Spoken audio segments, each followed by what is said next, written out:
All right, y'all. Happy Sabbath, everybody.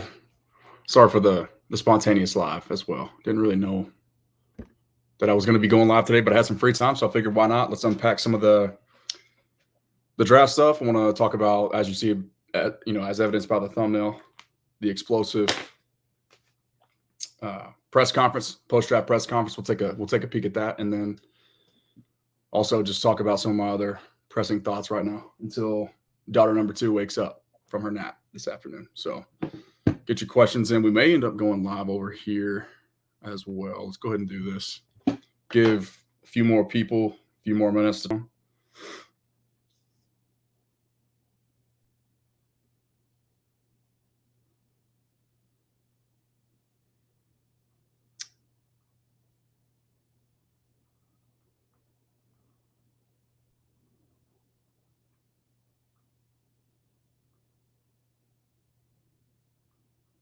Let's go live on YouTube, unpacking an explosive Cowboys draft.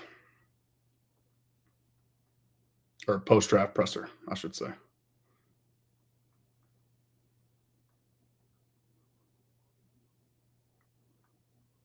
Have y'all had a chance to look at that yet? If you're in the chat yet, let me know. Let's go ahead and peek the comments.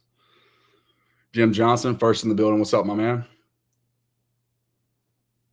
Ray Solis. Is it Solis or Solis? I'll make sure I pronounce that right. You got a hat problem like me? I said, yeah, bro. So this is actually, hold on, let me hit this live button. Boom.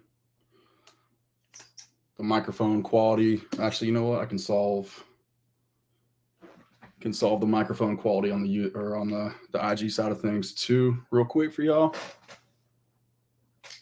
Yeah, Jim, the hats actually waggle right here. You can see I got my fan keeps this room kind of cool, so I get a little bit cold.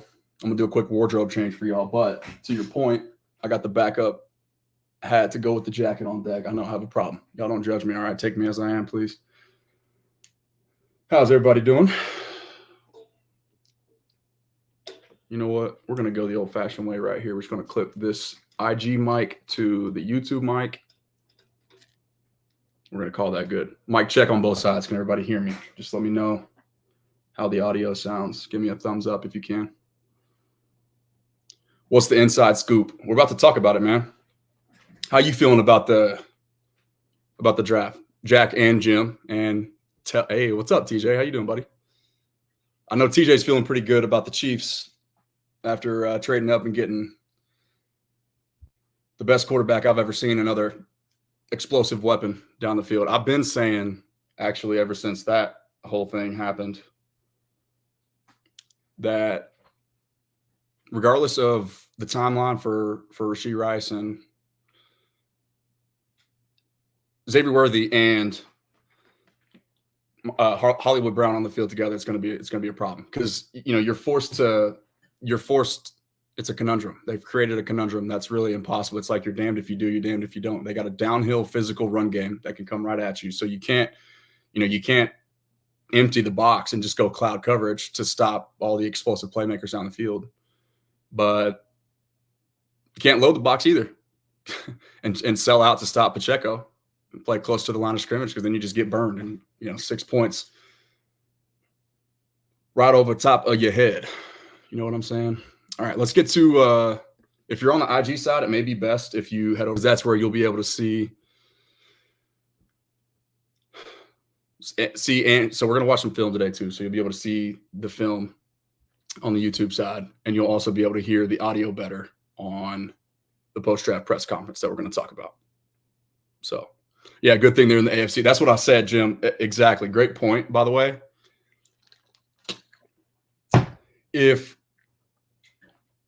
It's pretty wild to me. I was just having a couple discussions. Oh, Walker McNeil's in the building too. Thanks for being here, my friend. I'll try to get to all the comments as best as I possibly can, y'all. But sometimes y'all know how I am. I'm scatterbrained to get on these tangents, and I can't stay linear with my thoughts. Like, squirrels all up in this place. But see, like I said, I already forgot where I was going with that. Yo, so to Jim's point, good thing they're in the AFC. Patrick Mahomes, y'all, is 28 years old. And the reason why that's significant is because he's already beginning to, he's in the discussion. He's the best quarterback I've ever watched play, but he's in the, quote unquote GOAT conversation. QB prime is pretty widely recognized as being in the low to mid 30s range. Like usually 32 is kind of how I ballpark it in my head. When quarterbacks, they've seen enough football so they can't be fooled pre-snap by a bunch of the, diagnosed pressures and coverages from smart defensive coordinators that have personnel and coach good teams, right? Well, teams that play in sync and together as a collective unit, right? You see enough football over time that you can't beat them with disguises because they're going to be able to diagnose things a lot better than you can disguise it. And it's a wrap. But yeah, anyway, so you see enough football type deal. Patrick Mahomes, man, he's still only 28 years old. That's crazy to me that he's already in that discussion. And if you really want to, take some further context and consider about that point, right? Tom Brady was one of the top 5 to 8 best quarterbacks in the league, even by the time he was 45. So that's what's the math? Almost 20 more years, 17, 18 more years of Patrick Mahomes, health permitting and Lord willing that he'll be able to stay upright, of him just being smarter than you and more talented than you with his arm. And yeah, fun times to be a Chiefs fan. But love the pick, TJ. I'm glad you're in here, man. I appreciate that. I know we talked about it being AD Mitchell. We didn't necessarily anticipate them jumping up for Worthy, but the ability that he's going to provide teams in the run game as well is going to, I thought that was going to be the kicker that would springboard him into the first round if he wasn't already considered that as a pass catcher. Great pick, man. Great pick. It's going to be fun to watch. Okay, let's go. Let's see if this works. Y'all are going to have to let me know. I'm experimenting with this, the StreamYard format, sharing my screen with y'all. You'll have to let me know if you can hear the audio coming through the computer. I'm not really sure how those logistics and diagnostics work. But this is a year where a lot of offensive linemen are. Tab. Why do you rob banks? I know y'all can see that, right? Let me know in the chat if you can hear it, because I sure can't. That's the whole deal. But seriously, there's a setting that's going to comment to get us started here. This was a good year for us to. I may have to adjust. We may have to just put some film on for y'all and not listen to the pressure. I may have to do this pre-recorded and then kind of discuss my thoughts, because there's a lot of interesting things being said in this press conference. If you haven't listened to it, please feel free to go check that out if you want to. You can hear it. Okay. I can't hear it. That's the problem. Do whatever you want them to do, whatever they want to do. Let me see this right here. Mute screen. No, don't do that. That'd be great, and then you could ask questions. So Today's pick. Can you hear me at the same time? Carson, Glebo, in case we identified early on with the ability to play inside and outside, really raw in technique. And a lot of the things that he was doing was a lot on his natural ability. There's some things that we even noticed at the combine visit. So I know exactly what would happen. That's interesting. More upside okay, there because of his answers and the things that he was looking you said at, subtitles. Plus his work ethic and how. That's a good point. That's a good call right there. Look at you, Jim. See, look at us. Look at us, Jim. Things about him. My guy. Be able to contribute on special teams and any role. Look at that. Flournay's a big receiver that we really like, big and fast and strong. Jimothy. And physical. Really you are so smart, brother. I love it. Combining at the Senior Bowl to show that so, he belonged with, NFL type players. I don't want to just sit here and have to Nate Thomas, let y'all like do a Jerry bunch of, said, maybe it's best when you look at the draft, get some dead silence. Y'all can just kind of listen to this and I'll chime in. I'll try to be one of the pick and choose my spots. Offensive lineman draft that has been in a long one of the time. things, obviously, first and foremost, that I want y'all to pay attention to is you'll hear Jerry Jones mention and sarcastically, rebut to all the media backlash that he's received this offseason for their all-out approach, right? Their words definitely not matching their actions. Okay, Justin Rogers is but nasty from they definitely sense the pressure, and he made a sarcastic remark. I actually clipped it. It's on my Twitter. So fitting needs as well. Posted that last night. Sometimes if you have access to that, you can see it there more directly because I don't have the timestamps for you. But While you're rolling, why don't you just go on up the? Yeah, give us a he little bit of basically pressure from your eyes alluded and- to, not a bad draft for a The- team the that foul screwed everything on up by their Maris approach is a to linebacker that can rush, free that can play agency. stack, Okay. that can play on And teams I that do have think it's 34-inch probably a arms. good time to So go ahead adding and that multiplicity into our put this out there defense real and quick. what Zimmer wanted from I love what the that Cowboys did. position, I've been very specific critical. position. You see those things from the Relatively guy, and he speaking, does for it me, like at Notre I'm the Dame. usual And usual so we optimist. feel That's like just it the way fits I'm in on wired. the But defensive side. 15 straight Cooper, weeks now. You guys can see it on likes my the dirt YouTube channel. The people. I read last postmortem night, series. whatever that All right, means. 15 straight weeks. I was very I'm critical glad he's about doing it for us. how everything With unfolded, his their ability approach, to play and then the way the things were guard position. transpiring I mean, he's played in the all over there offseason. and So also snapped. So this that is not ability and that post-draft demeanor, Kool-Aid. bringing I that to promise the you. team is something that we It's wanted to very do. clear that Nealon, we talked about him the other day. there was an about emphasis how on hard and finding fast and physical physical he plays, football the players athleticism, and finding plus the football players intelligence. who love to play the game Adding of that to football. our group, and then Tyler, we're going Every single one of these guys side and have a check that strong box. side there on the offensive And line. further context for you Since you too. I didn't also happen said to this, cover up and I'm all going the to continue holes to about reiterate it. the, It's insane to me. I said it messed after up day for 2. not I being think it still active in reigns free true. agency. I'd have to go back and double check, but I haven't seen If you Rodgers play very much. kinda The see D tackle how from round you, 7. We're going to watch think some of his we've film on here too, and kind of at just least hit some check out his pieces game of some together. holes. Just a second, just Well, bear with me. But Well, I think from an offensive line, a 6'8", obviously, 6'8", 330 pound when left you tackle lose, two really good football players in Tyler and Biotis is and, the least Tyler- physical Tyron player that you Smith. drafted We came in here looking to with elite improve the measurables and offensive athleticism, line and mind you. to go It's on not like with a he's good just young group that we already just a have. guy standing And, out there, I right? mentioned those 6'8", guys. 330, elite Obviously athlete. did that obviously with Nealon. Just needs to kind of learn how Lost to Dorrance, and, some hand certainly, technique, he a little steps bit up more and powerful fits with that, his and then punches just and in with his general, hand placement, right? And then also linebacker just have a little to bit get more of that Kendricks dog was in a the finish. big That's one of deal the for us in those free are kind of the agency. He things knows, that the only thing that Zimmer's were keeping him system. from being in that top 3 to He'll be 4 great out there. left tackle discussion. But just refilling that Well, linebacker. getting lucky with how the draft falls doesn't certainly, excuse the offseason. I'll Amen. call him I mean- Marist because I don't want to attempt the last name. It's spelled out here for me, but Yeah, I'm with you, Jim. That helps. I'm And with then, you. You're always year in and year out. Mike came in here and said they The thing always for- took a so- receiver or two at Green Bay and add Flournoy to that group. Couple. And Let me make sure that I make but, it clear too. doing the Another thing that offensive line group, because and then, this of is course, it wasn't clickbait to say Dallas explosive. and Like Diggs literally, in there. Stephen Jones is telling you Rodgers he's there hinting at again, is a guy trading that, our guys all the way like, up through and, the trade they can deadline. fit Basically, in that terms was of, mentioned. trying to do There's a what couple we of things that needed are going to to do. slip my mind here, obvious but one they're we haven't referencing done yet is running back. adding We're guys still in saying, free agency. Stevens player he's acquisitions, candid about 365 days a year, texting and we'll with veteran continue to free look agents to, on his phone improve live that during the running back. post-draft press conference. We think Lance is a good So addition. it's almost like with Lance Jerry's quote, to, Jerry's comments, kind of clapping back at the media looking for all ahead their and, turmoil that was thrown at him for his comments about all in and then not addressing the doing really anything in free quarterback, agency. Position, depth, otherwise. I'm gonna go ahead and mute this because I don't want you So, guys to have to like try to I process said two last things night, at I've once. got it right here again. Got him right here. Let's get back to this. Mic check. Make sure we're still good there. But it's like they're trying to be over defensive of what's happened.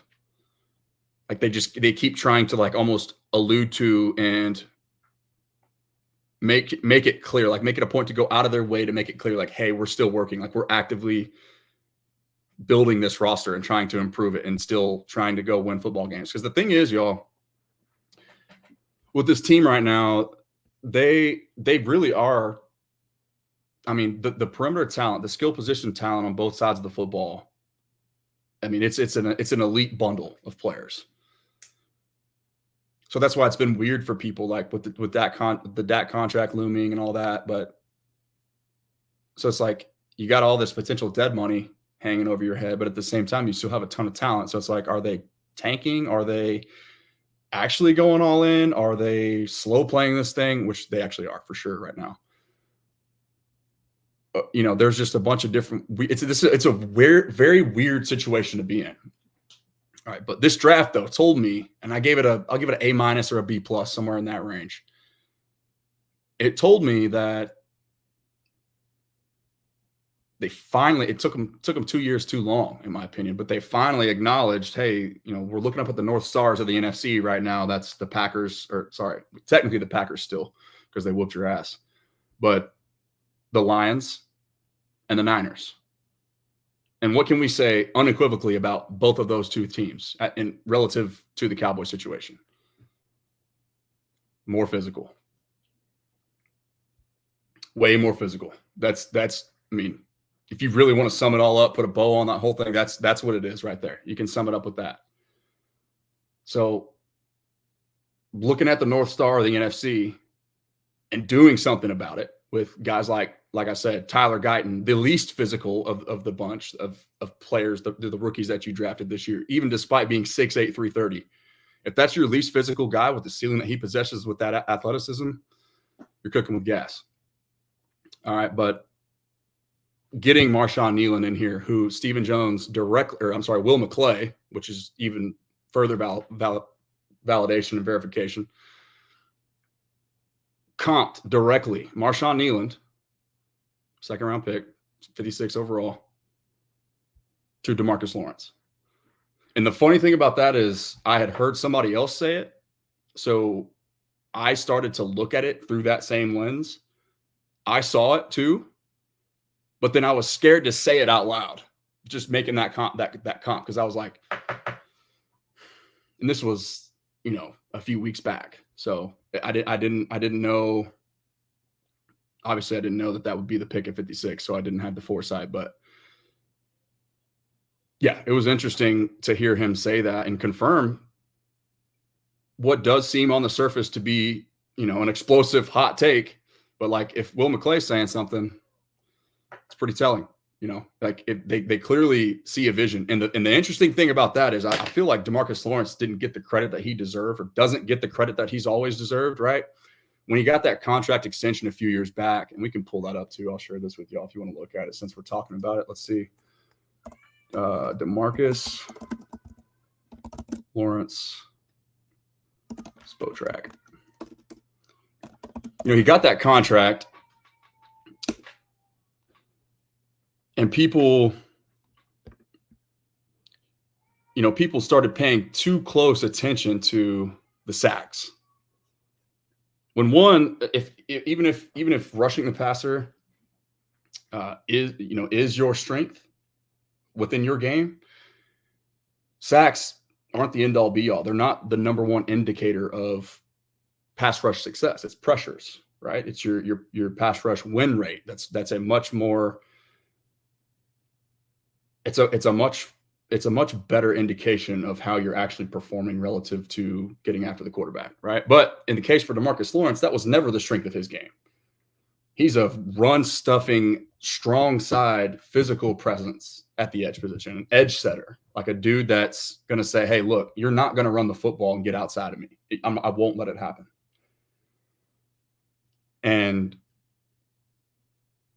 2023 or 2022, so before last year, which I think he had an even better year just by eye test alone, the 2022 season, he was the number one graded run-stopping edge in the entire NFL. Let me share my screen with y'all here, though, so you can see. That's Demarcus Lawrence's contract right there. Let me blow this up a little bit bigger for me. Okay. Yeah, so back in, it's not going to show me the original extension that I was referring to earlier. Okay, yeah, so there it was. Demarcus Lawrence signed a 5-year, $105 million contract with the Cowboys, including $25 million signing bonus, $65 million in total guarantees, and an average annual salary of $21 million. So, yeah, the APY of $21 million back then, in 2019 was, I don't know if it set the market, but if it didn't, it was close. And D-Law was, somewhere in the 5 to 6 sack range every year, or I think 5 to maybe he might have had 10. Somebody can tell me in the chat. But anyway, he was far from the top of the league in the sack department, despite making top of the league money at the position. And so the whole moral of that story is if Marshawn Kneeland actually is a direct comp to Demarcus Lawrence, which I can definitely see when I put his film on. I can see those traits. The strong hands, the relentless nature in which he sets the edge, right? Very important in the run game for those who aren't aware.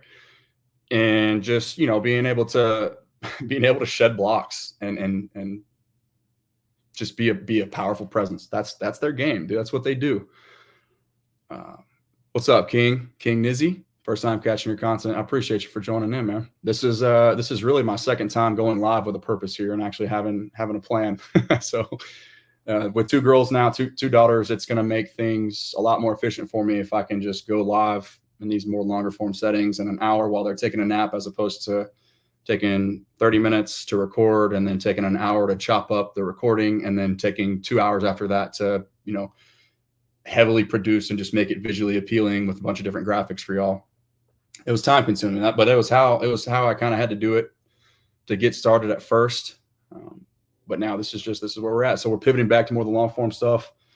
And Jack, man, he said it's the real deal here, though, Lando. I appreciate you, Jack. Thank you, man. Thank you. Need one more girl to catch. You got 3 of them. I didn't even know that, man. 3 girls. Wow. Yeah, it kind of feels like that's the world I'm in for. So we'll see what happens, man. God's plan, not mine. Let the leaves fall, baby. But anyway, King Nizzy. Long story short, man, what I was getting at, if you like what you see here, which I hope you do, it's good to I guess informally introduce myself. But if you like what you see, there's 15 weeks, I think, 15 weeks in a row in which I pretty much unpacked the postmortem, which is the Packers game, unpacked all that and just kind of went through and detailed everything that happened, everything that was currently happening as far as their offseason free agency approach, and then everything that was likely to happen moving forward, looking towards, the draft, the summer, all the OTAs, rookie mini camps, things like that. And then of course, eventually training camp. So all that's there for you, man. And if I wanted to tease it for you, I would say that you're going to see the usual version of me used to be blindly optimistic.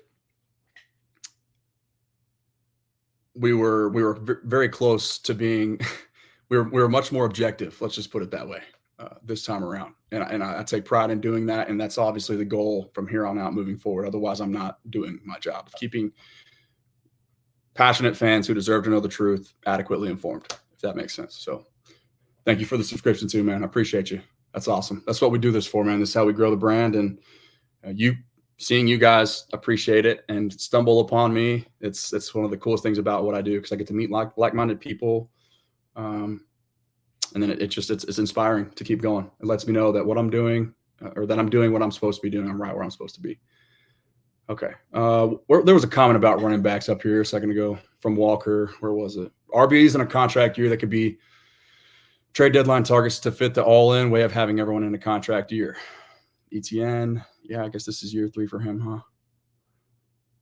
Ramondre Stevenson, Nick Chubb, off that knee injury. That was one of the worst knee injuries I've ever seen. Najee Harris definitely fits the physical bill for sure. I guess I wouldn't hate it. I don't love his game as an every down player, but I love the physicality he plays with. James Conner. All good names right there, man. Interesting point. And thanks for actually, I'm going to write some of those down real quick because I'm going to look at exactly what their contract numbers look like currently. Like what are they on the books for? What would you have to take on potentially? We got ETN.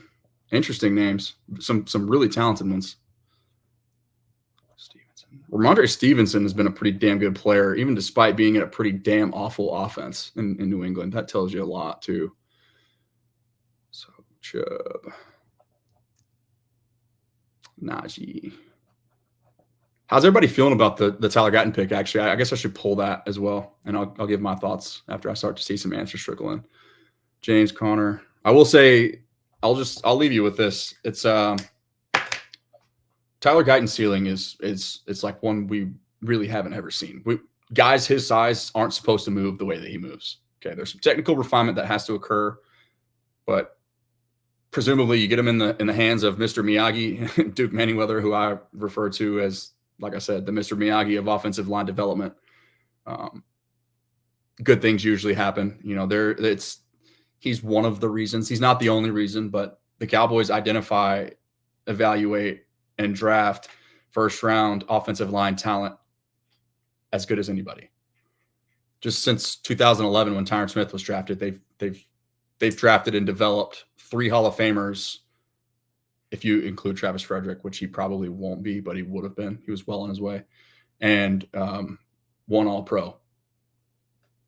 And that's Tyler Smith, which is a guy was drafted out of college as a tackle, developed all his, basically his entire OTAs, rookie minicamp, training camp, up until 10 days before the season. He was playing left guard, training at that spot. Tyron Smith tears his hamstring off the bone, goes down for most of the year. And they said 10 games before you're about to get your feet wet for the first time and begin the NFL acclimation. Oh, yeah. Hey, Tyler Smith, by the way. Yeah. So I know how you used to kind of play tackle. You had a lot of things that you needed to work on. But since you've been a Cowboy, we've really been repping you inside, which is, secret. No secret anymore, where he should be left, by the way. Now that's going to happen. But yeah, hey, Tyler Smith, we're going to go ahead and just kick you out to left tackle. You've only really repped it and, been in continuity with a group of guys that you're about to run out with in the NFL for the first time for about 10 days or so. But yeah, good luck to you, bud. You got Dak Prescott's blind side, $40 million a year. Don't let him get hit. Oh, performed very admirably though. And I said that all that tongue in cheek, but that's kind of just, it's kind of what happens, right? And that's kind of what had happened. So then year 1, full-time playing a position that he wasn't even drafted out of college playing, he's an All-Pro at it, right? So that's why I like the Tyler Guyton selection so much, because that was my one silver lining. Yes, I'll be straight up. I had 4 friends in my house, and they all saw my reaction. I'm sitting there right before the draft. I'm saying, after the trade back, I'm saying, let this be Frazier, let this be JPJ. One of the two. I want to get better in the middle.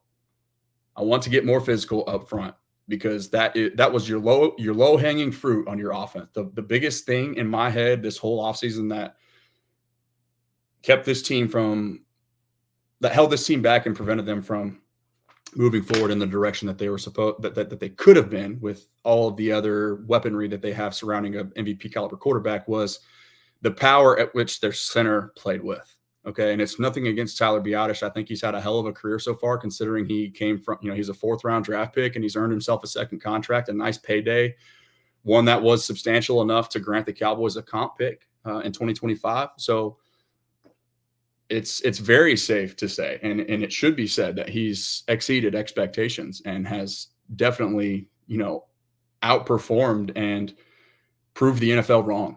Right. If the NFL knew that he would have granted a team a comp pick, 4 years into his career, he wouldn't have been a 4th round draft pick. He would have went on day 2 somewhere.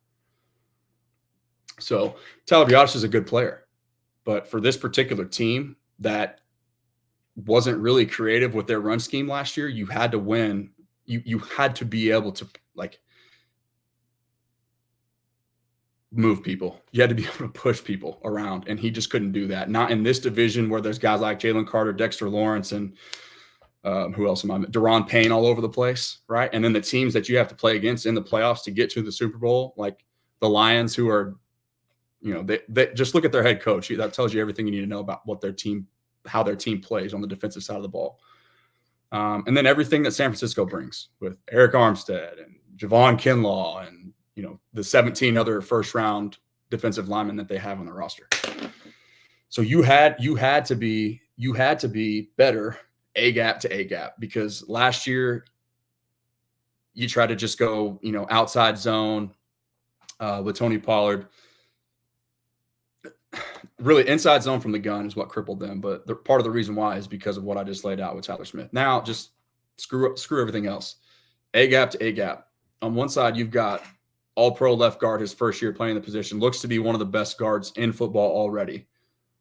And then you've got another guy on the right side, right guard, that's a Hall of Famer, first ballot. He's going to hang his cleats up and instantly trade that in for a gold jacket, maybe next year. But then now on top of that, you put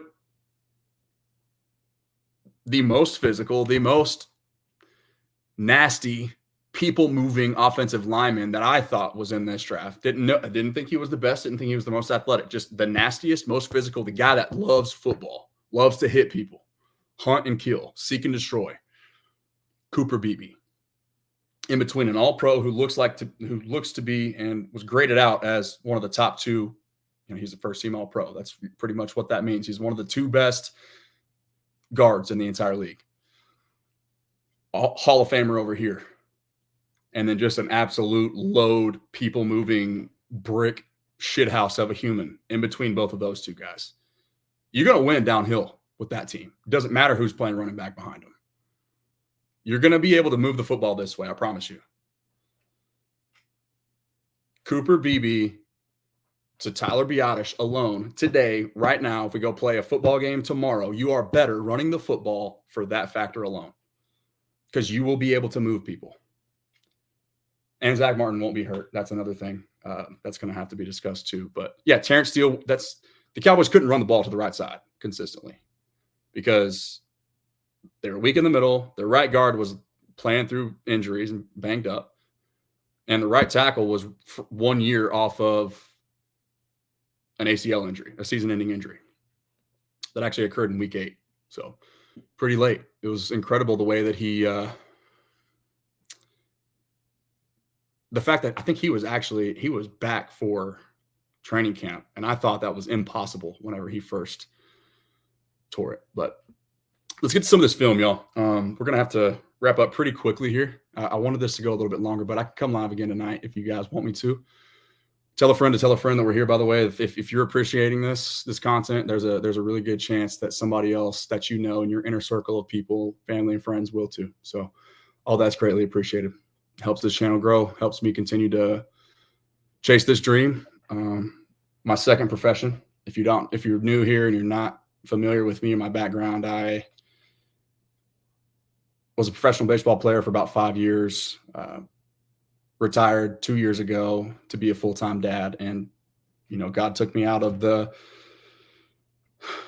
professional. He basically stopped playing sports and started covering them. And it's been the best thing that's ever happened to me. I love what I do. I'm still a full-time stay-at-home dad of 2. Again, actually starting tomorrow. My wife is done with her maternity leave. So that's going to be interesting as far as time management is concerned with all this. But we're doing it, man. Thank you guys for being here. So let's go ahead.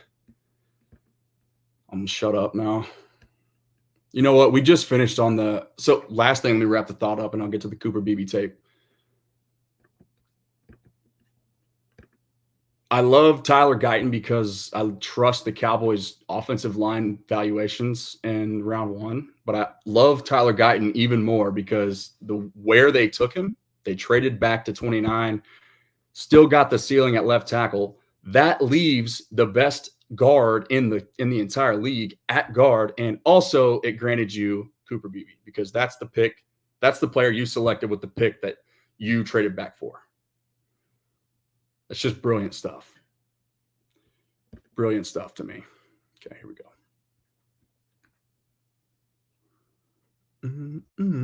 You guys can see that, I'm pretty sure. Kansas State OL 2023. And here's an interesting stuff. So this is keep in mind, okay? Cooper Beebe, left guard, right here. Can you guys see that? Wait, let me blow it back up. Sorry, y'all. I'm working through these kinks on the fly here. Literally learning how to fly an airplane in the air. Where was that at? StreamYard. Film. Nope. This one. There we go. That button. Bingo. All right.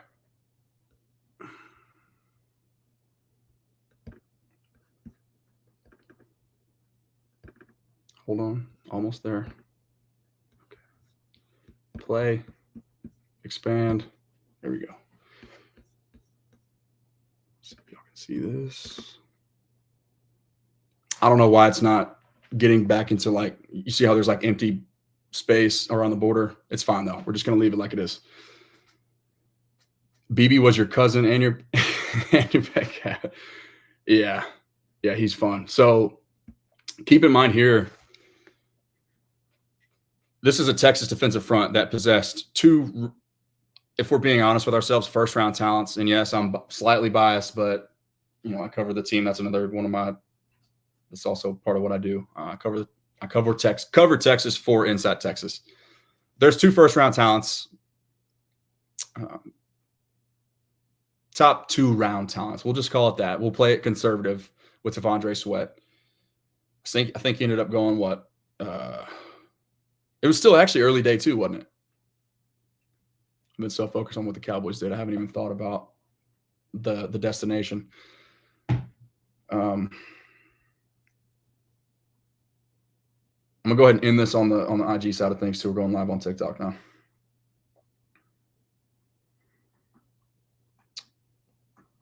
Get TikTok going. But yeah, there's Byron Murphy, top 15 player, and T'Vondre Sweat probably would have been a first round pick either way, even despite the off the field stuff. Still a day 2 guy. And just watch Cooper Beebe operate. The only issue with this is I'm pulling up the All-22. This is my database. My database gives me, like, it doesn't single out any particular player. I'm not paying $300 or whatever it is to have some of the access that some people have. And it's like a subscription too, so it's not just a one-time payment thing. But so it just gives you the entire offensive line. But obviously you just key in on one guy. Watch Cooper Beebe, watch him work. But y'all kind of know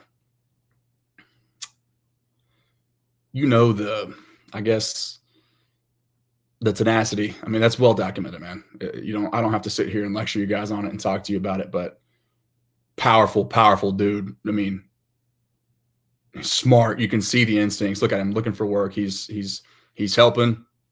Texas ran that little stunt right there. He clears one side and he's like, all right, next guy's stunting back across the other direction. He's like, I'm gonna go slide that direction and help out here too. So the athleticism for his size is crazy already. But then you just watch him play, man. It's special. Actually, I think what I'm gonna do is this right here.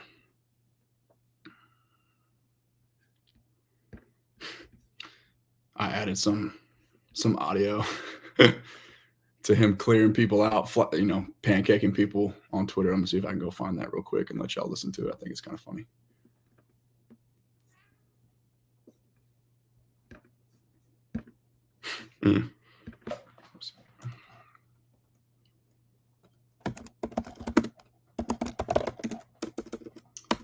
I think I said Pancake Factory.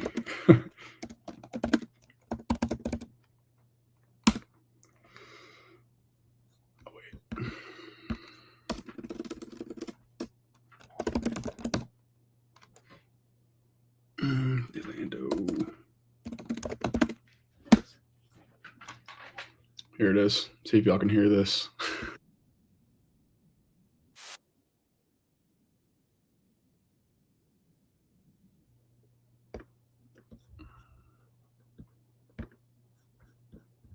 And he doesn't have to carry the run game. Give it to no! Cooper Beebe! Send someone in the next week. I just look at that dude. Come on, you tell me you putting this guy in between Tyler Smith and Zach Martin, 25 miles and you're not doing backflips and excitement. This is old school football right here. Like, this is.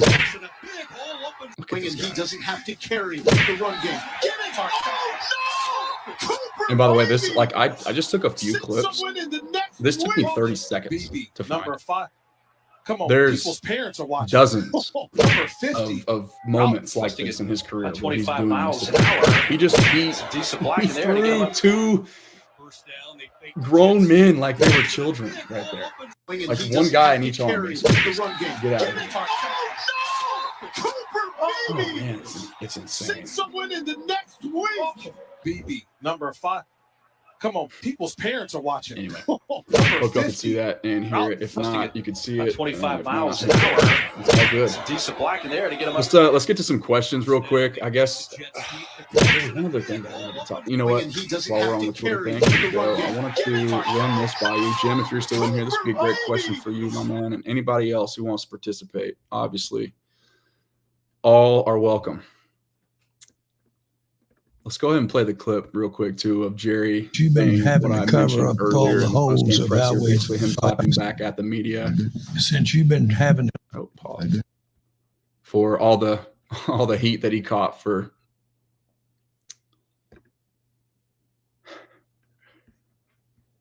saying all in and basically acting the opposite. All right, here. Should be able to hear it. since you've been having to cover up all the holes of how we've messed it up for not being active in free agency. If you would kind of see how you think we've at least hit some edges of some holes. Well, I think from an offensive line Since you've been having to cover up all the holes of how we've Thumbs up if you can hear it. messed it Real up quick, for somebody not help me being active in free agency. Literally learning this stuff on the fly. If you would kind of see how you think we've at least hit some edges of some holes. Well, I think from an offensive line since you've been having to cover up all the holes of how we've messed it up for not being active in free agency. If you would That bad boy. Okay. I'm going to go ahead too real quick. Let's look at this one.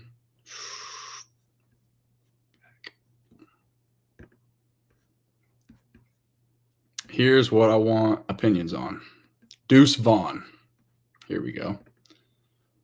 I'm going to read it to you. If you're listening right now and actually can't read it, I'll read it for those, who are, if you're driving and listening to me in the truck or wherever, don't have access or to your thumbs and to your keyboard. Here's the tweet.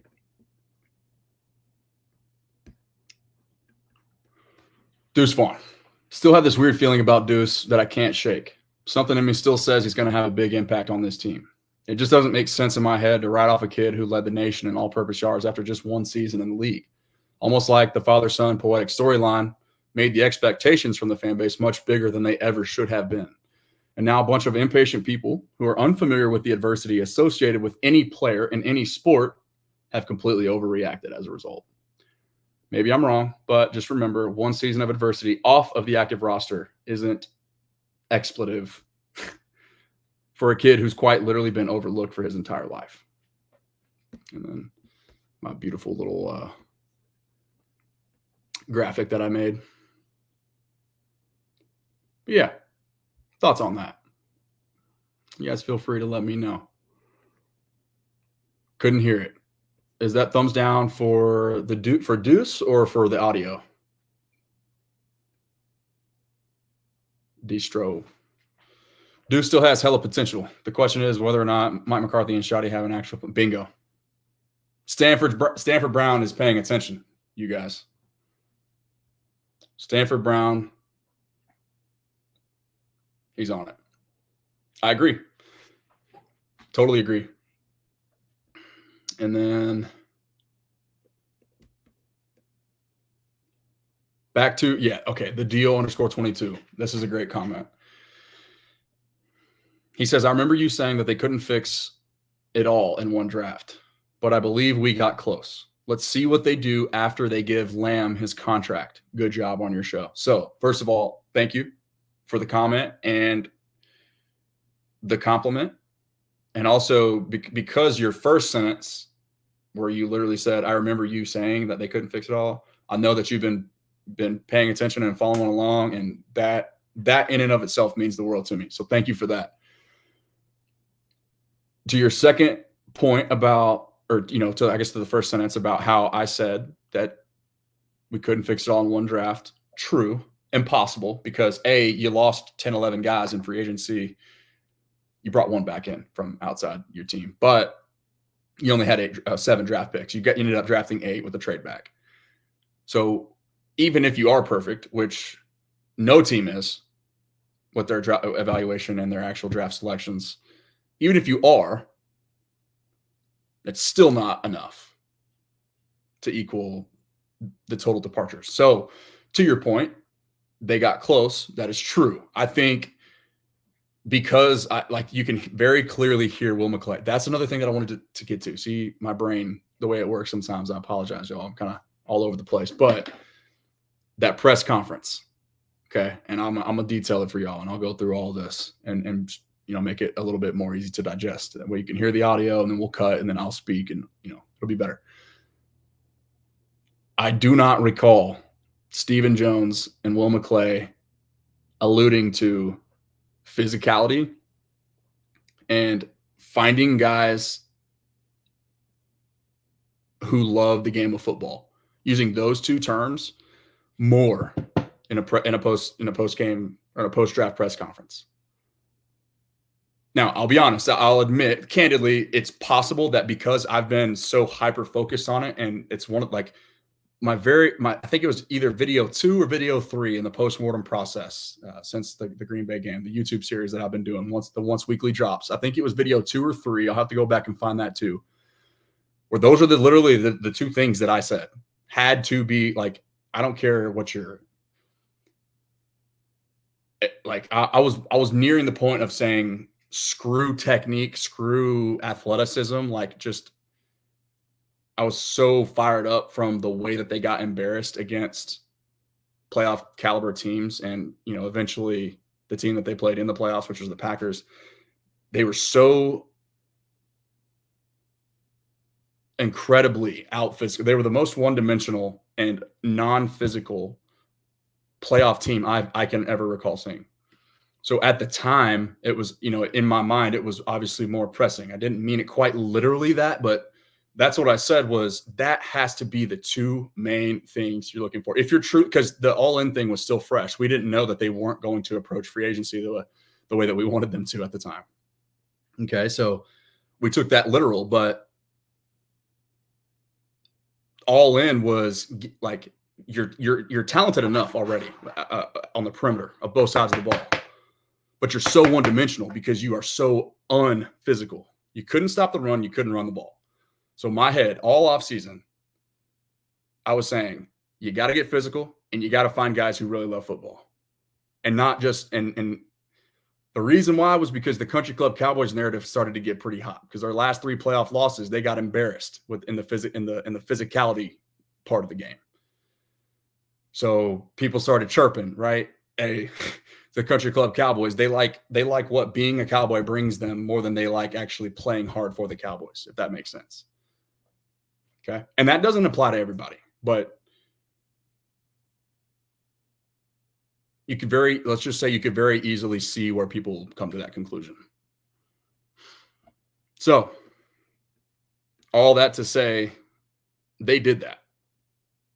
And that's why I was very proud of them for it. I was very critical for 15 straight weeks. But I got to give credit where it's due today, right now. Now, we're still not done, right? The undrafted free agent market still has to play out, and that's very significant for this team too, because they are regularly – that's the one area of team building where they actually do spend money, believe it or not, is in the UDFA market. Most recent examples of that are Hunter Lipke and TJ Bass. They were among 2 of the highest paid signing bonuses in undrafted free agency last year. And that happens every year, though. I don't have all the names from years prior before 2023, but very recent history is proof, and that's all I have to say. But, just say my word for it if you guys can. Love you. So, yeah, they got better. They didn't – they haven't fully done it yet. They haven't fully fixed it all yet. Okay. But the one thing that that's what kind of brings it all back to, it's still early, because the comp picks, y'all.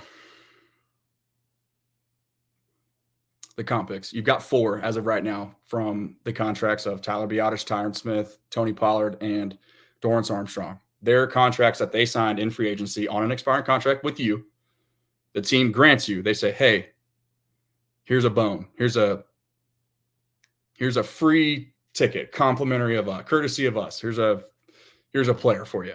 Next year, you get an extra comp pick. So as of right now, it's looking like they're going to have 4. But what's significant about that? Why does that matter? In the case of the Cowboys, that's what's You guys have heard me say it all along, but it matters because signing players in free agency that are also on expiring contracts cancels out one of those comp picks.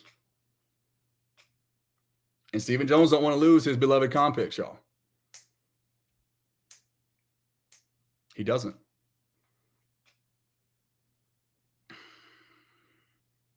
So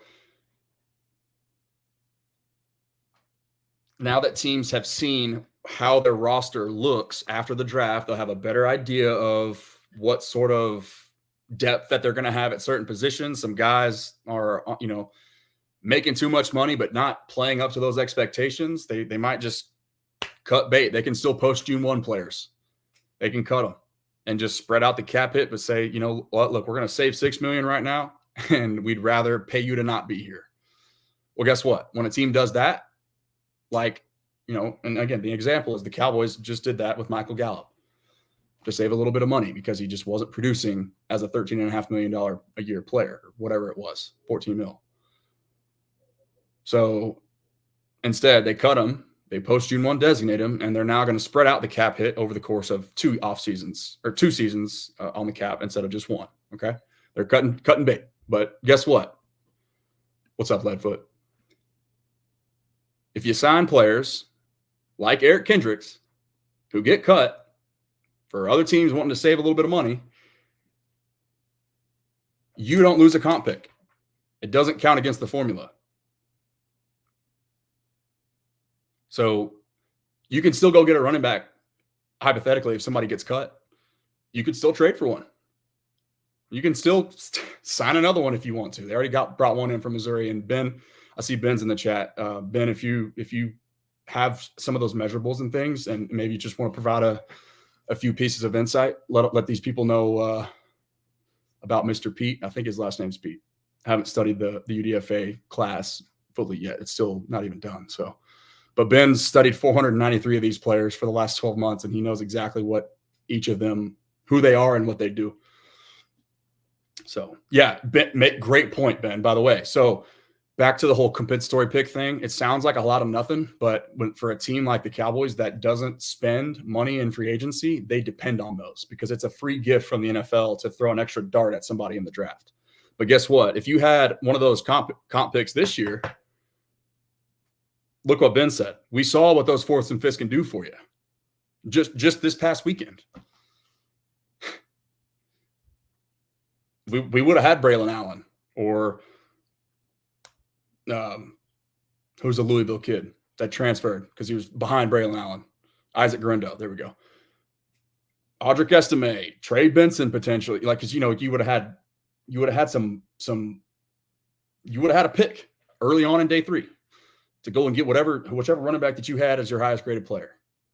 So that's why it matters. There's so much depth that gets pushed down the board. We saw Kalen Carson this year, Cowboys 6th-round pick. They had a day 2 grade on him, but he fell down the board. They would have taken him in the 4th round if they had one.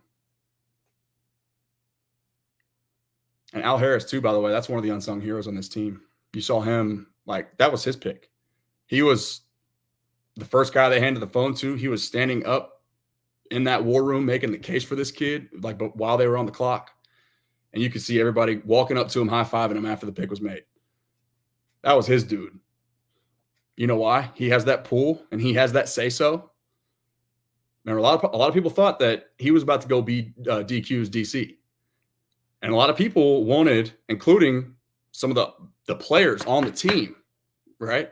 Not the least of which Trey Diggs, and I think Wanye Thomas was another one that was outspoken in favor of Al Harris, but they wanted him to be DQ's replacement here. So Al Harris gets it done, man. Look at the way Jordan Lewis performed down the stretch last year, despite being injured guy and coming fresh off an injury. That dude was a difference maker for you. Look at Trayvon Diggs setting the franchise record for interceptions in a season. Defensive Player of the Year candidate. Look at 5th-round draft pick DaRon Bland, who was a slot corner, led the league in picks in 2022 at the slot corner position. 2023, Trey Diggs gets hurt, and they're like, hey, Deron Bland, can you go play outside for us? Oh, yeah, sure. I'll set the record for pick sixes in a season with what? I think it was 6.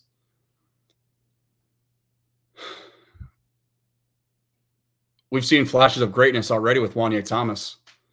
Look what Jaron Kearse did, taking on that big nickel role and even wearing the green dot. Took a lot of pressure off Micah Parsons that first year, allowed him to go wreck shop. You think all that stuff happens without Al Harris? Probably not. You feel me?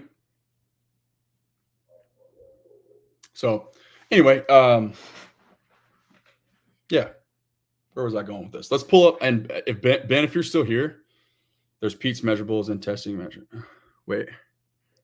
Oh, yeah. Okay. So we caught some heat. Ben and I did. We did a mock draft on Wednesday. So we went Wednesday night live, pre-draft preview. And we did a mock draft at the end and then posted that. Once again, more credit and validation to Ben, who I just explained knows pretty much every one of these, everybody that was drafted today. He knows everything you need to know about, or this past weekend. The last pick of the draft for us in round 7, we took, as you'll see here, tight end Brevin Spanford out of Minnesota. We got some heat for that on Twitter once we posted it, and people essentially questioning our decision making and our prowess, I guess, if you want to say that, whatever, our knowledge of the team and of the roster, and saying that why would you take Brevin Spanjordan? That's a waste. Like, you already have 4 tight ends on the roster that, most people feel good about, right? Or that the team feels good about. We'll say that.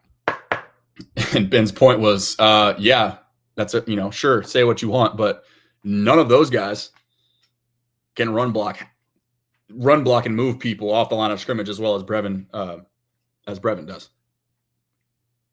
And it turns out, guess what? That was the most significant signing of theirs in the UDFA world so far. That guy, that one factor alone, you go watch his tape, you're not going to be blown away with like ridiculous athleticism and pass catching ability, but you watch his tape, and that's what we'll go ahead and do. You'll see somebody that wins as a run blocker. And what was one of your low-hanging fruits last year? Everybody say it with me. Oh, yeah. Running the football. 3.2 yards per carry in the postseason for the 3rd straight postseason loss. But it's 3 cumulative postseason. Their last 3 postseason losses, cumulative 3.2 yards per carry. You can't run the football because you are not the most physical team out there. Okay, 2024 tight ends. Minnesota, where we at? Brevin Spanford. Boom. Boom. Let's go. Is Illinois? We'll just see the Illinois tape. Bingo.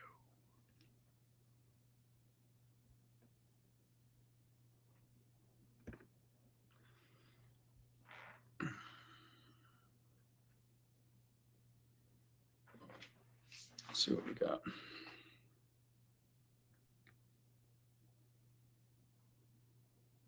So, like, as we're sitting here watching them, you guys can just kind of wait. Hold up. What did I miss?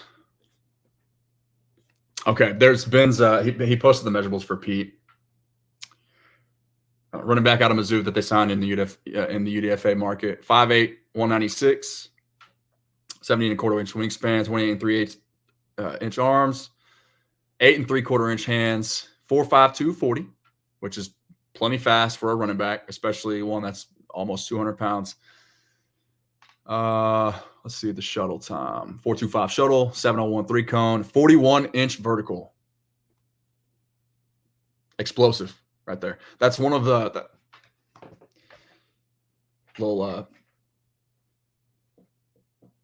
that's what the vertical jump is one of the most, it's one of the single most single biggest indicators of true athleticism and explosiveness. So that kind of tells you a little bit about the athlete there. Let's watch some of his film too. It'll be easier to tell what exactly he can bring. Like running backs are easy to evaluate because you can kind of see the vision right off the bat without having to look for leverage and stuff like that, trying to watch a guy run block. We'll go over all this stuff in more detail. I think what I want to do is probably just try to post a couple videos a week over the next 2 or 3 and just single out every specific player. Let me know if you guys think that's if you would be interested in seeing that. I think that's what I'm going to do, what I'm leaning towards. That way I don't have one like hour-long video. I think it's easier for people to digest if you just focus on one player at a time. But maybe not. We'll see. What was I doing here? Running back. Dude, it's really hard. I'm finding it really hard for me to produce and also speak. And I keep my same train of thought at the same time. I'm going to have to work on that. But thanks for being patient with me, you guys. Pete. Where are we at, Pete? He may not even be in my database, y'all. I don't think I have him. Where is it? No, all I have is Cody Schrader. I got his counterpart, his backfield counterpart, but that's it. I don't have any film on him. Sorry about that. I do 4 days ago, right? Carl Davis was really the only healthy, true one technique body type that you had on the roster. And I think he even might probably project more as a 3 tech. I really don't know how they see him, how they view him. But yeah, I mean, you only had one 330-pound run stuffing, like block eating body type on your team. And that was Mozzie Smith. And he was going through some 40-pound body change for some godforsaken reason, somebody trying to turn him into somebody that he wasn't and be a penetrating pass rushing type when that just wasn't what he did. It's one thing if you want to try and coach that into him, but don't change his body in the process of him trying to get acclimated in year one. I can't stop thinking about how dumb that is. But yeah, anyway. And you know what's interesting too, that's another part of the explosivity. Because I want the thumbnail to live up to the expectation. I really found it explosive. There's a lot of interesting stuff in there, and I'll just do it live. I'll break it down better for you guys so that you can see it and process it. But Mike McCarthy, like all but blatantly says, or I think it was actually Stephen Jones. It might have been Stephen Jones who was like, yeah, the coaching staff this year, it was in a roundabout way. It was like a respectful way to say it, but he's like, they got a different approach for Mozzie. We feel real good about him coming in and making a big impact for us this year. Like, so you could kind of just tell, right? They get him back to his body type, not ask him to be somebody he's not. I think it's going to work, right? But the thing I read to you guys earlier about my stance on Deuce, you know what? There was one other that I wanted to find. But the same thing applies to Mozzie as it did Deuce. All right, so here's the other thing that I said about him. Allow me to challenge your perspective for a second. Mike McCarthy and the Cowboys post-draft presser acknowledged that they revamped. That's another thing. More explosive stuff. Look at us, man. We're making it happen. Slowly but surely, we're getting there. So Mike McCarthy, he said in the presser, right, that they revamped their pass protection scheme and their protocol for their running backs. So then I went on to say that my guess is, in the case for Deuce Vaughn, that revamp was a foreign language and became an extra hurdle for a kid whose small stature already made pass pro a very complicated task in the first place. And that's significant because they were already attempting to overhaul a significant portion of their offense. And number two, overhauling that protection scheme while also doing the same thing to a significant portion of their offense means that there wasn't enough time, energy, and effort spent on having an actual proper plan for Deuce, which goes directly back to the YouTube comment that I had earlier. Forget who said it, but somebody said it. And that's not breaking news to anybody either. I've said that countless times. Countless other people have said that countless times, but it's true. It's true. And the last thing is, to cap it. Sorry, you guys couldn't even see that the whole time. Let me get that for you. But to cap it, I said, remember, it's not who in the run game. It's the how. I still firmly believe that too. So there's that tweet if y'all want to read that again. If you're not driving or doing anything, you can kind of process what I said a little bit better for a second, and then we'll get back to this film. And while y'all do that, actually, hang tight. I'm going to use the restroom real quick. Be right back.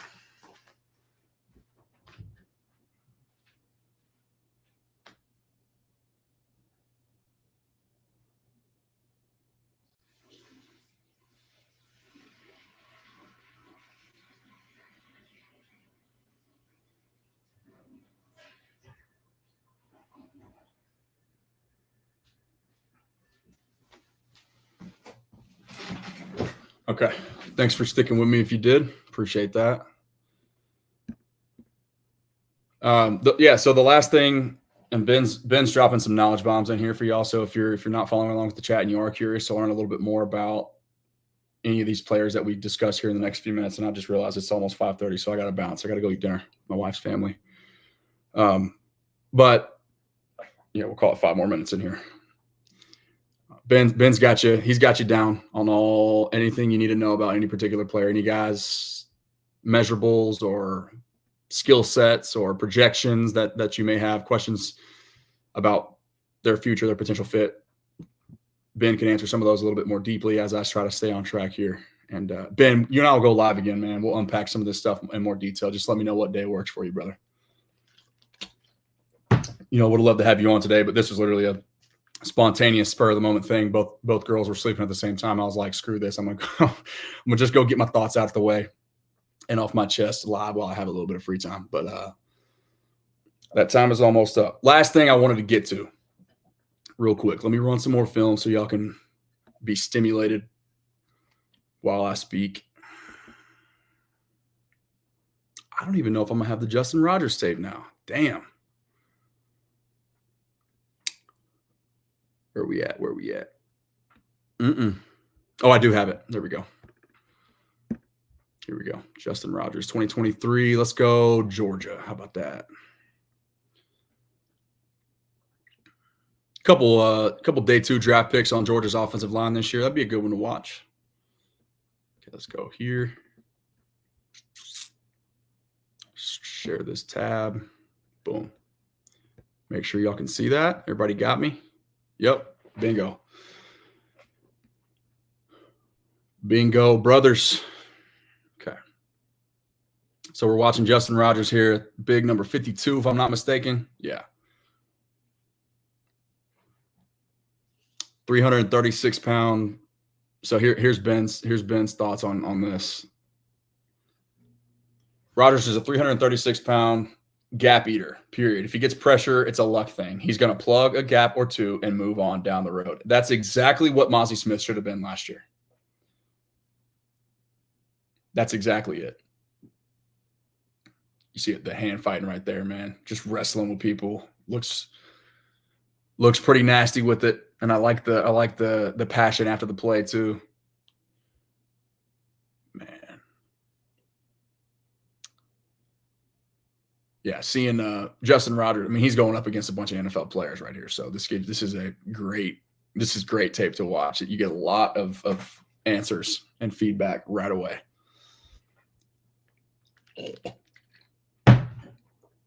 But I don't even think I finished my thought earlier. What's up, David? How you doing, man? About to wrap this thing up, but feel free to hit that rewind button. Please do. I think we covered a lot in here. Got some interesting things that I wanted to touch on. The press conference is, like I said, it's explosive, and I'm going to try to piece together all of those thoughts and just put it in, because I didn't realize that for some reason had a little bit of a hiccup with the production part of things behind the scenes. When I play the audio, you guys can hear me speak and the audio at the same time. So the overlay is perfect for y'all, but I can't actually hear the audio. And Jim had a great idea just to throw the captions on, but it's just weird for me to try and like process. It's just, I feel like I was having trouble staying on track trying to do it that way. So we're having to pivot from actually breaking down the press conference, but I'm still going to break that down for you. It'll just be a pre-recorded video that you guys will see on my YouTube channel later.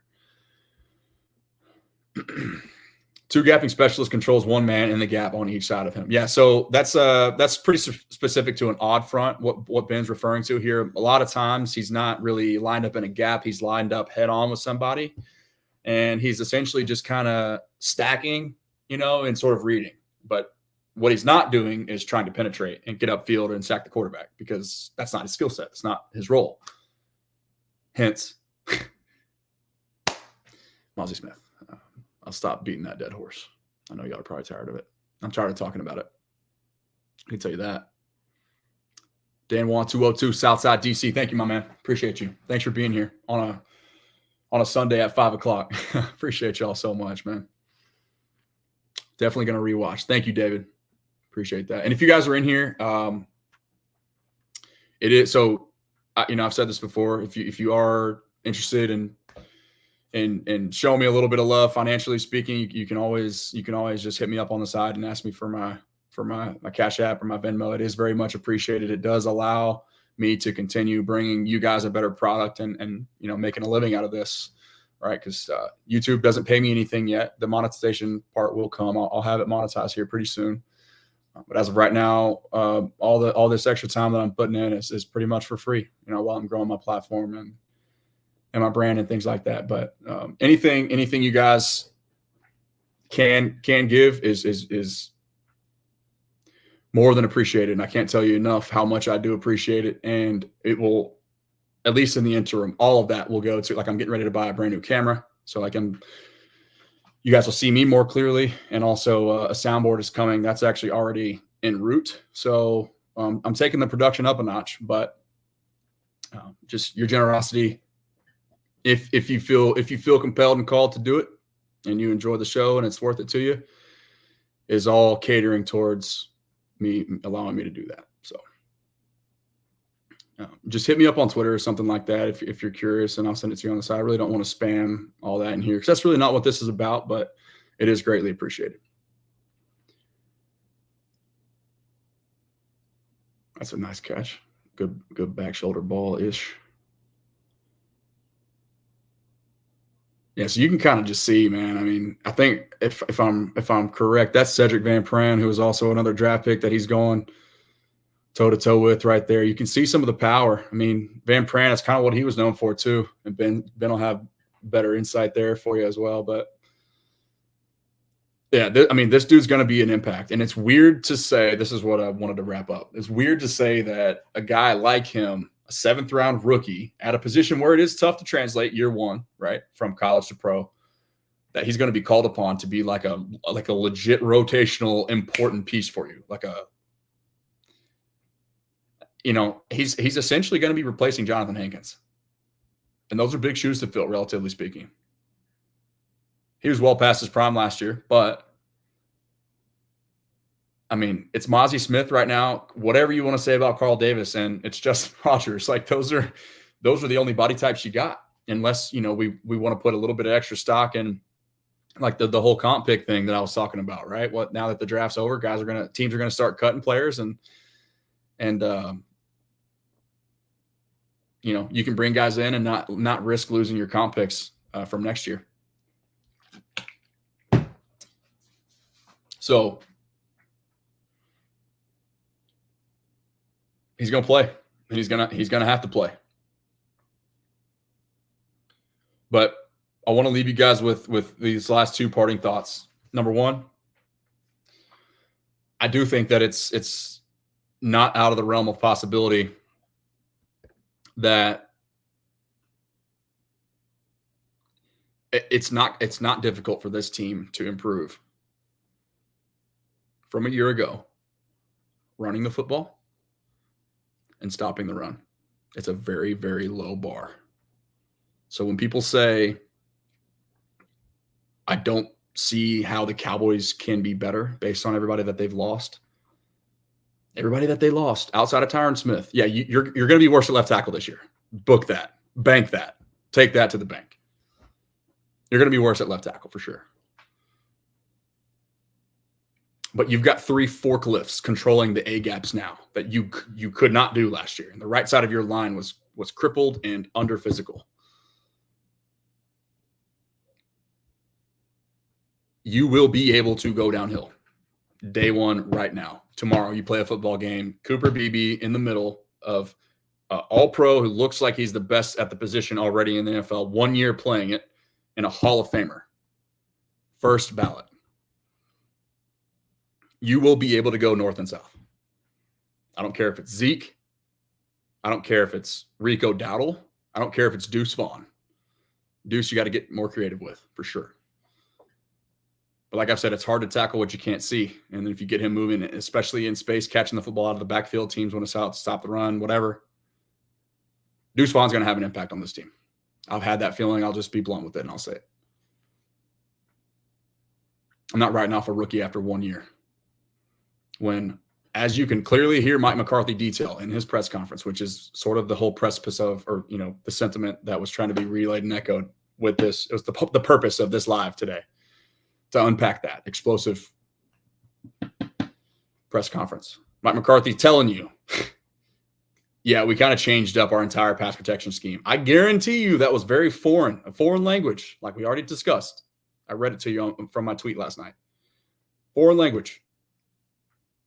For a rookie trying to acclimate, a 6th-round rookie, nonetheless, right? And a guy who's already at a significant pass pro disadvantage simply due to his stature anyway. Okay.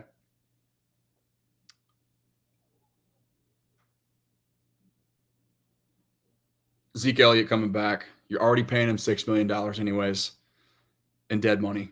Okay. I'm cool with it. It is what it is. It might be a PR stunt, but at the very least, I know that everybody inside that building, inside that locker room loves him. I'm going to run this back because we're about to wrap this up. Where's it at? There we go. Nope, not that one. There we go. Because everybody in that locker room loves him. Goal line back. Yeah, that's exactly what I'm getting to, Nathan. Totally agree. Totally agree. I'll post it right here. It was meant to be. That's a good one. I like that. I like that. Yeah, that's the cool thing too. Deuce ran behind Cooper in college, so it's dope. I'm very excited about what they did there. The Cowboys could have left this draft with Cooper Beebe. Well, I shouldn't say that. And somebody that we know is going to leave Tyler Smith at left guard, which is what ultimately is going to happen with Tyler Guyton. Those two things right there, I would have been cool. I would have been like, love it. I just want to see them acknowledge that they have to be more physical and try to figure out a way to run the football effectively. Take the pressure off your quarterback in the postseason. And they did that. So they get a lot of credit. Even when I've been pretty much anything but complimentary all offseason. But Zeke I'm cool with, right? He's still got dead money on the books. Bring him back. Pay him to be here. He's a great locker room guy. Everybody loves him. He you know what, let's just pull. Nah, screw it. He can be a mentor for everybody in that building, in that running back room. Okay. You can use him situationally. Okay. I'm cool with it that way as well. So long as he's not dominating the touches. I think 8 to 10 touches should be the cap. And we'll detail that later.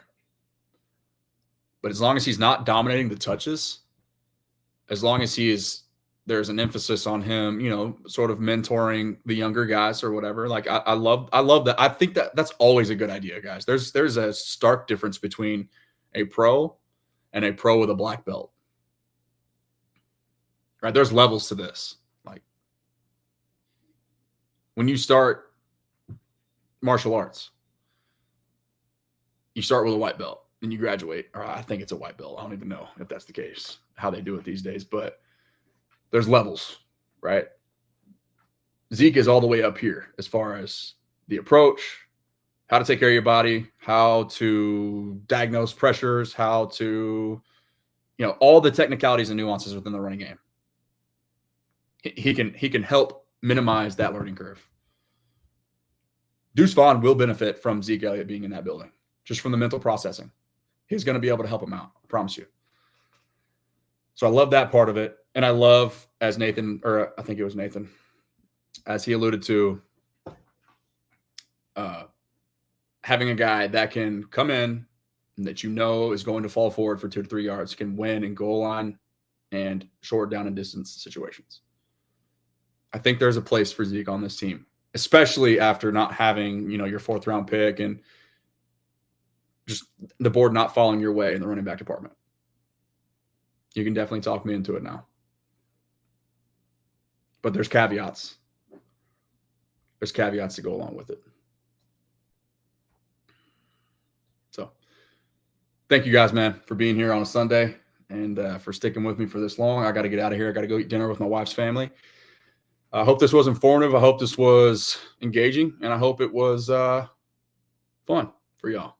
So we'll keep doing this again. Like I said, the best way to support me right now is hit the like button. One task. That's all I ask.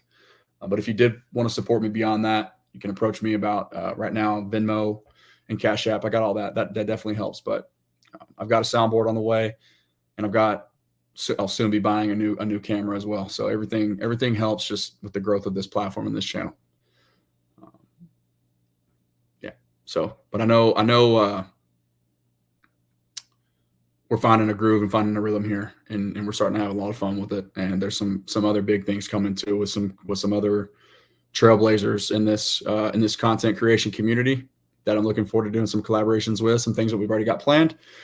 And if you saw my Twitter, if you're following me there, that's obviously the best place to keep up with me, like on a day-to-day basis or hourly to hourly basis. It's the same as you see it here at the Lando Show. For anybody listening on playback, you can go find it there as well. But I'm starting a series where I want to unpack the entire offseason and the draft and preview the upcoming season for all 32 teams. So I'll start with whoever gets back to me first, but I want to make this sort of a network environment where like-minded fans all across the country can learn a little bit more about the game and about each particular team, and we can get past all the BS, fake take sports media that you see littered all over your television these days. Give real fans the real world reality of what's happening with their team and not just polarizing takes for clicks. That's the goal of this. Okay. I want to know where to go when I need answers on what's happening. Like what's happening with the Niners. Okay. Something big happens. I want to have an outlet to go to where I can ask somebody, watch their show and learn like, okay, this is what's going to happen now as a result of this. I want to know, I want to have an outlet where I can find somebody from the Eagles, somebody that I trust, that I know is objective, will tell me the truth, and will have honest, engagement and just interactions, respectful interactions. Because it's ultimately about the growth, giving people what they deserve to hear, which is the truth, right? You'll see in my bios all over the place. The truth. Sports below the surface. The truth. That's what this is. And that's what we're going to do. And it's going to be a lot of fun. So, yeah, Span Ford, man, he's going to be on this roster. I can almost guarantee you that. Looking forward to it. But thank you guys again. Hit that like button for me, and I'll talk to you soon.